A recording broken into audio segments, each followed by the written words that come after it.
جس کے بعد جتنے پیسے ہیں اتنے مہنگے اسکول میں وہ جا رہا ہے, تو وہ ہمیں خرچہ بڑھ جاتا ہے. ہیلتھ کا بھی یہی حال ہے ہمارا, پانی کا بھی یہی حال ہے, سیکیورٹی کا بھی یہی حال ہے, سارے بلدیاتی چیزوں کا. تو اس لیے ہمیں ہماری مہنگائی کا بوجھ سارا ہم نے خود اٹھایا ہوا ہے. پھر بھی حکومت کہتی ہے ٹیکس دو ٹیکس دو. بھائی ٹیکس تو سب دینے کو تیار ہیں اور دے ہی رہے ہیں انڈائریکٹ ٹیکس تو ہر چیز, لیکن حکومت پھر کیا ڈیلیور کر رہی ہے, سوال تو یہ ہے. تو آپ جب حکومت کا حصہ بنیں گے سی ایس ایس کرنے کے بعد تو بھی ایسے ہی چلتا جائے گا نظام, مجھے لگ رہا ہے. کیا آپ کچھ چینج کریں گے, آپ بھی اسی سسٹم کا حصہ بن جائیں گے یا چینج کریں گے؟ نہیں, بالکل بھی نہیں بنیں گے اس سسٹم کا حصہ. جب ہم نے یہ سارے کرائسس اور یہ ساری چیزیں دیکھی ہیں تو ہم کوشش کریں گے کہ جو ہمارے بعد سب ایسے ہی بولتے ہیں سارے. ابھی جو جن لوگوں سے آپ کو مسئلہ ہے نا, آپ اگر ان کے پیچھے چلے جائیں نا 15 سال پہلے, وہ بھی اسی طرح کی باتیں کرتے تھے, لیکن وہ جب ادھر گئے ٹیبل کے اس طرف آگے بیٹھے, اقتدار کے ایوانوں میں آگے بیٹھے, تو لوگ بدل گئے, کیونکہ وہاں کا سسٹم کچھ اور ہے. اور وہاں پہ مسئلہ ایک اور ہے نا کہ ایمانداری اگر کوئی دکھائے گا تو اسے آفیسر آن اسپیشل ڈیوٹی بنا دیا جائے گا. اس کو جو ہے وہ سسٹم میں رہنے کے لیے خود بھی حصہ لینا ہے اور دوسروں کو بھی حصہ بانٹنا ہے.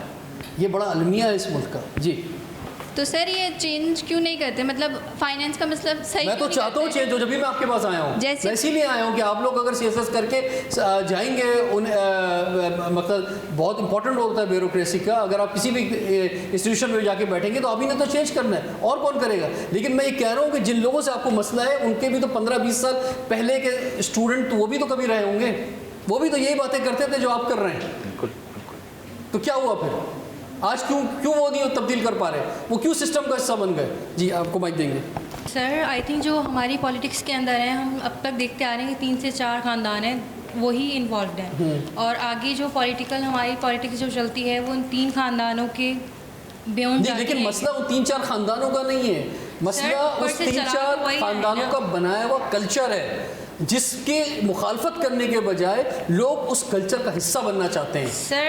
لوگ جو چاہتے ہیں کہ میں بھی اس کلب کو جوائن کر لوں, میں بھی ویسے ہی نظر آؤں, میں بھی جیسے اس خاندان کے لوگ ہیں, مجھے بھی لوگ اسی طرح سے پہچانیں, میرے پاس بھی وہی گاڑی ہونی چاہیے, میرے پاس بھی وہی بنگلے ہونے چاہیے, میرے پاس بھی وہی ساری چیزیں ہونی چاہیے. اس کے علاوہ تو سر یہ اوپر جو لوگ ہیں انہی لوگوں کو خوف و ہراس پھیلایا ہوا ہے نا, کہ آپ اگر ان کے خلاف بات کرتے ہیں تو اگلے دن جو ہے آپ کو پکڑ لیا جاتا ہے. اینڈ آن دا مطلب سیکنڈ ایشو یہ ہے کہ پالیسی میکنگ نہیں ہے ہمارے پاس. We don't have any policy makers, اور جو آتے ہیں جو بتاتے ہیں اپنی پالیسیز کیا, تو اس کے اوپر امپلیمنٹیشن نہیں ہوتی ہے. پھر یہ جو باتیں کر رہے ہیں نا کہ جناب یہ جو ایشوز بتا رہے ہیں, اس کی وجہ ہم چھپتے ہیں سیکیورٹی ایشوز کے اندر کہ بھائی ہماری جان کو خطرہ ہے, ہم ایک جو ہے وہ سیکیورٹی اسٹیٹ کے اندر رہ رہے ہیں, اور ایشو ہیں بھی. یعنی آپ کو اس بات کا اندازہ ہے کہ پچھلے دنوں آپ نے D G I S P R کی پریس کانفرنس سنی ہوگی. پاکستان کی سیکیورٹی فورسز روزانہ کی بنیاد پر 112 آپریشن کرتے ہیں ڈیلی. مطلب یہ یعنی کبھی سوچا نہیں تھا ایسا ہو سکتا ہے کہ مختلف جو ملٹری پیراملٹری فورسز ہیں 112 جگہ پہ آن این ایوریج جو ہے وہ آپریشن ہو رہے ہیں. تو یہ بھی بہت بڑا ایشو ہے. جی ایگزیکٹلی سر, سیکیورٹی کا مین ایشو ہے, ہم یہ کہہ سکتے ہیں. کہ جب ہم اوپر کسی جاب کے لیے اوپر آگے اپلائی کرتے ہیں, کسی کے خلاف بات بھی کرنے کی کوشش کرتے ہیں, سب سے پہلے اپنی اور پھر اپنی فیملی کی وہ ہوتی ہے کہ ان کا کیا ہوا. تو اس چیز سے ہمیں جو ہے گورنمنٹ سپریس کرتی ہے کہ اگر کسی نے آواز اٹھائی ہے یا آواز اٹھانے کی کوشش بھی کی تو پھر ہم یہ کریں گے. اب اس کا ایک سولوشن یہ ہے کہ ہم سارے مل کر ریوولٹ کریں گے, لیکن وہ بھی مطلب بہت مشکل. آپ اٹھائیں نا آواز, میں آپ کو موقع دے رہا ہوں نا. آپ کو کس نے, میں کل پھر دکھوں گی نہیں آپ. نہیں کیوں نہیں, آپ بے فکر رہیں, آپ بولیں, کیا بولنا ہے بولیں. مکمل اجازت ہے آپ کو, مکمل آزادی ہے ہمارے شو میں بات کرنے کے لیے. ٹھیک ہے, آپ میری سیکیورٹی دے سکتے ہیں, میری گارنٹی, لیکن باقی میری فیملی کی نہیں. تو ایسا بھی آپ کیا بول دیں گی کہ کوئی مسئلہ ہو جائے گا اتنا بڑا؟ سر ہوتا ہے لوگوں کے آپ اچھا چلیں ہم ایک ٹیسٹ کرتے ہیں نا, ایسی بھی کیا بات ہے, چلیں سنتے ہیں آپ کی بات, بولیں. ہم ایڈٹ کر دیں گے, پروگرام لائیو نہیں جا رہا. سر اگر اس پاکستان میں صرف 4 یا 5,000 جو پیپل ہیں اوپر ہماری جو ایرسٹوکریسی ہے جو مین, ان کو اگر شوٹ کر دیا جائے نا تو پھر بہت ٹھیک ہو جائے گا پاکستان. یہ مسئلے کا حل نہیں ہے, انہیں شوٹ کرنے ہے تو قبائلی باتوں سے مسئلوں کا حل نہیں نکلتے نا. دیکھیں باتیں تو ہم کرتے آ رہے ہیں, بہت سالوں سے باتیں کرتے آ رہے ہیں, تو اب ظاہر ہمیں پریکٹیکل کرنا چاہیے. ٹھیک ہے, تو جو بھی لوگ ایسے ہیں